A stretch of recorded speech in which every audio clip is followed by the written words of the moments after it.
কোরআন তেলাওয়াত করে জায়গায় জায়গায় বসে কোরআন তেলাওয়াত করে আল্লাহ নবী কোরআন তেলাওয়াত শুনে শুনে মানুষ মুসলমান হয়ে যায়।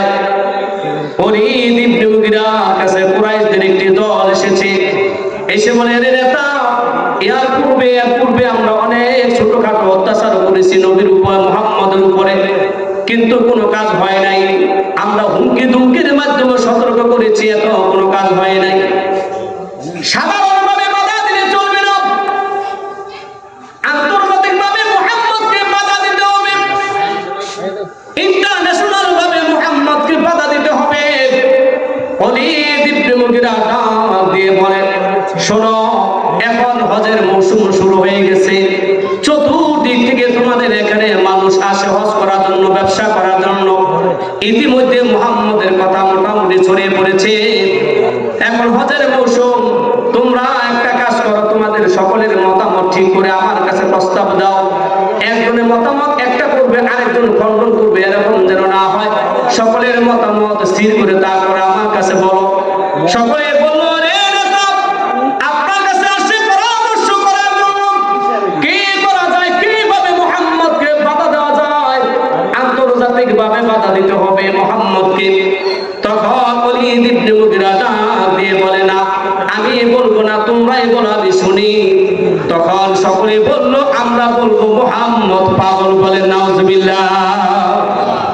কি বলবো? মুহাম্মদ পাগল। আচ্ছা বলেন তো, মুহাম্মদ নবীজি কি পাগল? ঠিক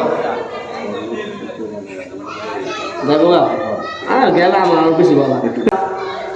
কোরআন তেলাওয়াত করে জায়গায় জায়গায় বসে কোরআন তেলাওয়াত করে আল্লাহ নবী কোরআন তেলাওয়াত শুনে শুনে মানুষ মুসলমান হয়ে যায়।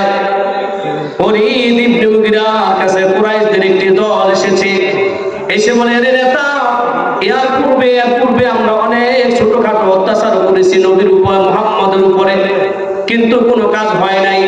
আমরা হুমকি ধুমকির মাধ্যমে সতর্ক করেছি, এত কোনো কাজ হয় নাই। সাধারণভাবে বাধা দিলে চলবে না, আন্তর্জাতিকভাবে মুহাম্মদকে বাধা দিতে হবে, ইন্টারন্যাশনাল ভাবে মুহাম্মদকে বাধা দিতে হবে।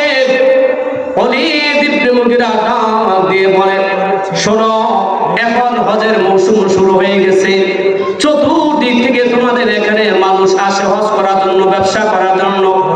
ইতিমধ্যে মুহাম্মদের কথা মোটামুটি ছড়িয়ে পড়েছে, এখন হজের মৌসুম। তোমরা একটা কাজ করো, তোমাদের সকলের মতামত ঠিক করে আমার কাছে প্রস্তাব দাও। একজনের মতামত একটা করবে, আরেকজন খণ্ডন করবে, এরকম যেন না হয়। সকলের মতামত স্থির করে তারপরে আমার কাছে বলো। সকলে বললো, রে নেতা, আপনার কাছে আসে পরামর্শ করার জন্য কি করা যায়, কিভাবে মুহাম্মদকে বাধা দেওয়া যায়, আন্তর্জাতিক ভাবে বাধা দিতে হবে মুহাম্মদকে।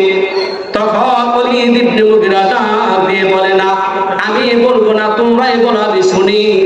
তখন সকলে বলল, আমরা বলবো মুহাম্মদ পাগল। বলেন নাউজুবিল্লাহ। কি বলবো? মুহাম্মদ পাগল। আচ্ছা বলেন তো, মুহাম্মদ নবীজি কি পাগল? ঠিক গেলাম আর বেশি বলা।